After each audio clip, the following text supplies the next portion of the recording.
Bien, vamos a otro tema. El Senado retomó la discusión del proyecto de reajuste al salario mínimo. Los puntos a resolver son precisamente porcentajes de alza, el monto también del ingreso mínimo garantizado, luego de que la Cámara Baja despachara la iniciativa sin aprobar la propuesta del gobierno. Vamos a conversar de este y otros temas con la senadora de la ADC, presidenta de la Comisión de Trabajo, Carolina Goich. ¿Cómo está, senadora? Buenos días.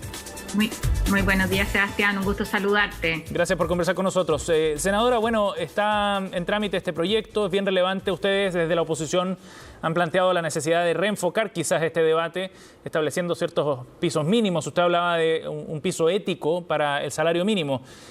¿Cuál es el futuro para el trámite del proyecto de acuerdo a lo que ha conversado usted o la oposición en general con el gobierno? Mira, hemos estado todos estos días, tanto en Comisiones Unidas de Hacienda y Trabajo, y conversando con el gobierno. De hecho, hoy día también vamos a seguir en eso. Y lo que queremos es justamente cambiar el eje de la discusión. El salario mínimo siempre ha sido una discusión ingrata, porque nunca es suficiente. Hoy día, de hecho, tal cual como está la iniciativa, no cuenta con los votos. Entonces uno dice, ¿qué es lo que hay detrás? Yo creo que de verdad, en un contexto de pandemia, de las peores crisis, además, no solo económicas, sino también de empleo que ha enfrentado nuestro país, nosotros tenemos que hacer una discusión distinta. Y esto se trata de cómo tenemos distintos mecanismos que nos permitan garantizar ingresos tal cual como tú has señalado, que tienen que ver con lo ético, con lo necesario para la familia. Parte de eso es el salario mínimo y complementando con otros subsidios, que es parte de la discusión que estamos teniendo. O sea, ¿ustedes proponen enfocar el debate en el ingreso mínimo garantizado, por ejemplo, en el reajuste de ese instrumento más que en el número del salario mínimo en particular?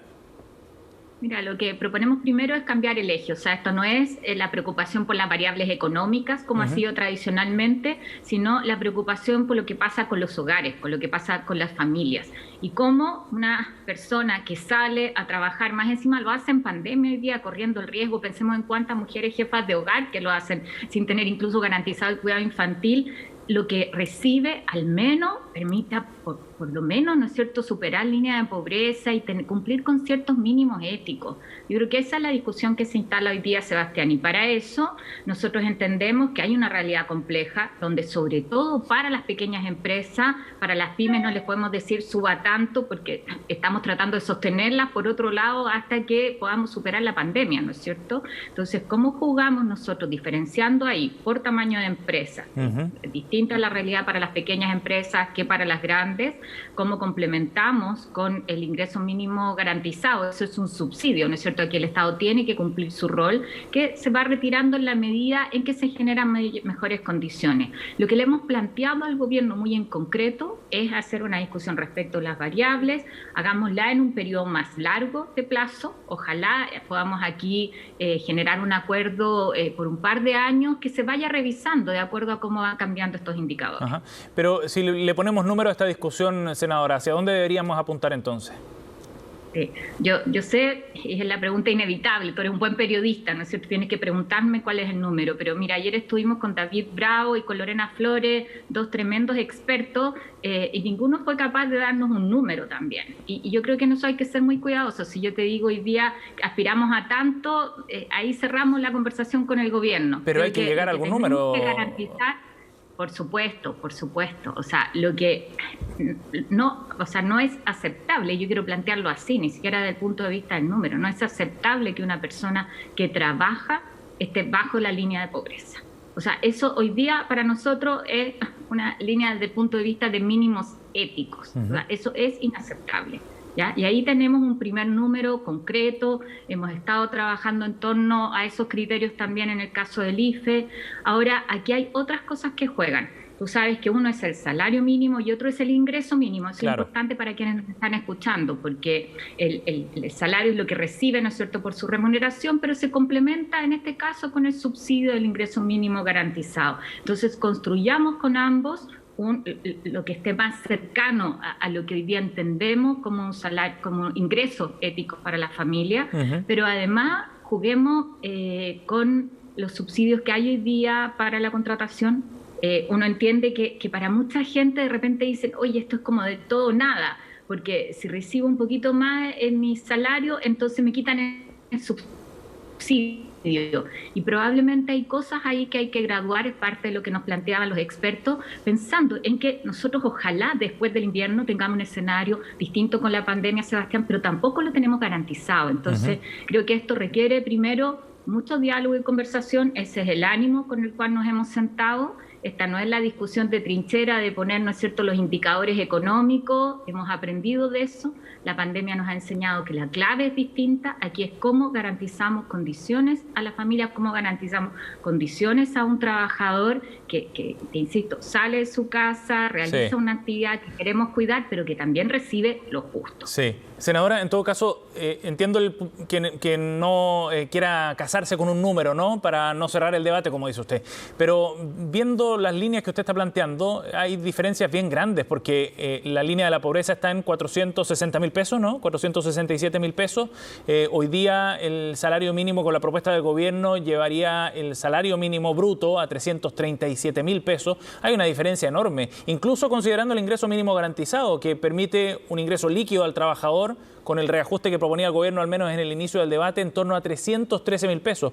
Entonces son distancias súper grandes. El Estado, por ejemplo, está en condiciones de enfrentar ese ingreso mínimo garantizado, un alza de ese instrumento tan fuerte. Mira, lo que hoy día es claro, que la cifra que tenemos hoy día sobre la mesa es absolutamente insuficiente. Ayer parte de los datos que nos daban eran que cuando tú medías un hogar con 3 personas, la línea de la pobreza era 381. Yo lo que quiero volver a insistir es que acá queremos tener criterios, ojalá un acuerdo de cómo vamos revisando esas variables. Creo que no nos tenemos que casar tampoco en el proyecto en algo que quede como a fijo, ¿no es cierto?, que no se pueda modificar en todo un año. Vamos revisando qué pasa quizá en 6 meses más, ¿no es cierto?, y cómo juegan subsidios que el Estado hoy día tiene que aportar. O sea, aquí lo que juega, Sebastián, es productividad, por supuesto, empleo, pero también el rol protector del Estado. O sea, la red de protección social tiene que jugar hoy día, tiene que estar en la cancha.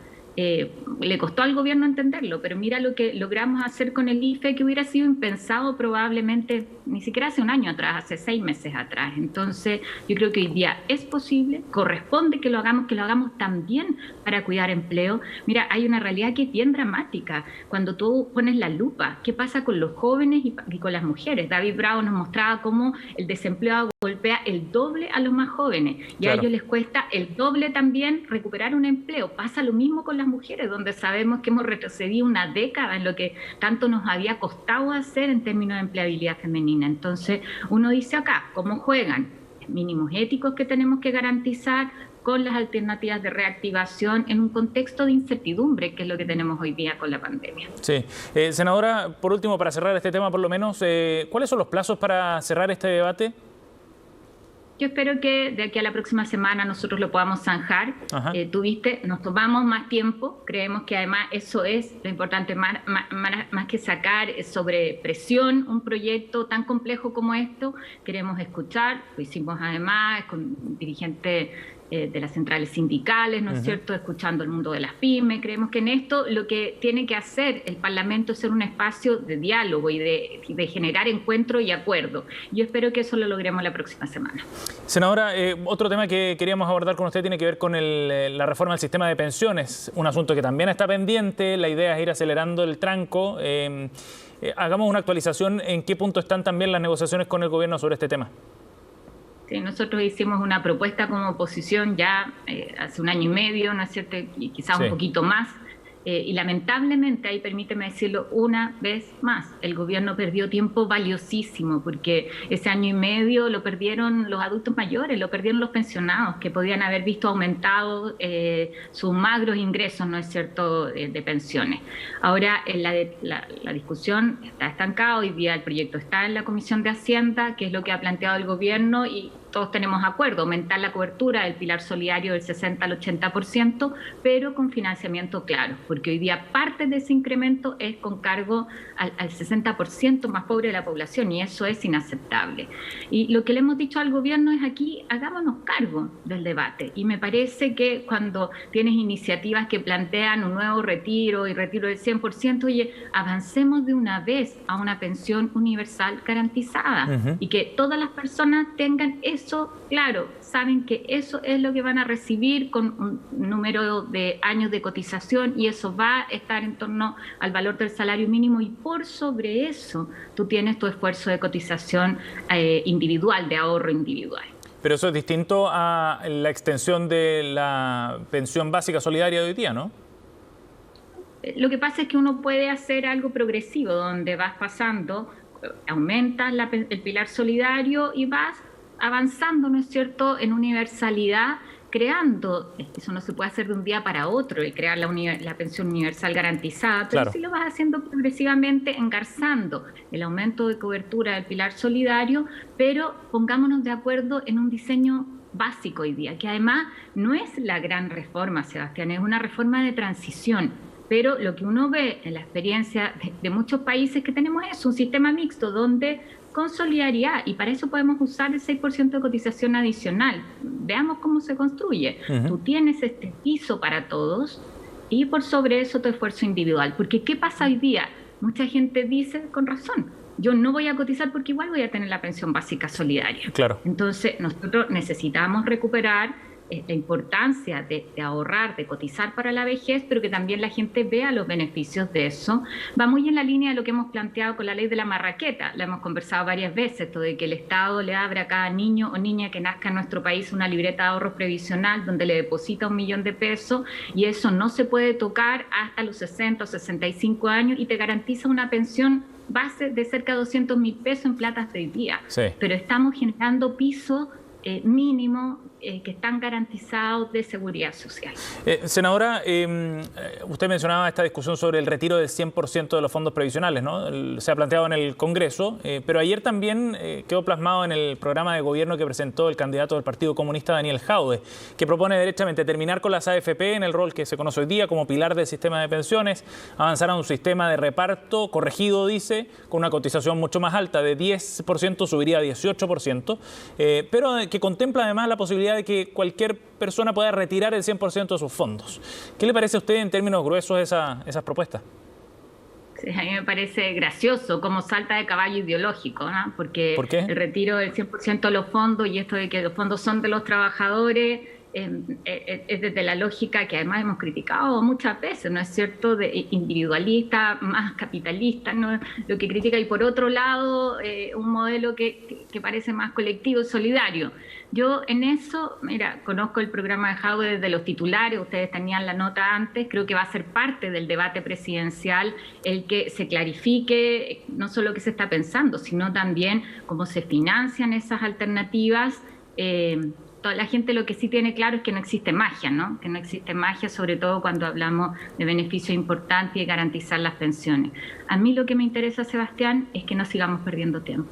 O sea, a mí lo que me preguntan los adultos mayores es por qué no se ponen de acuerdo. Y ojalá el gobierno genere las condiciones para tener un acuerdo en materia previsional que nos permita dar estos pasos que, te insisto, no son la gran reforma, sino que son pilares básicos en lo que yo te diría que la mayor parte de las propuestas están de acuerdo.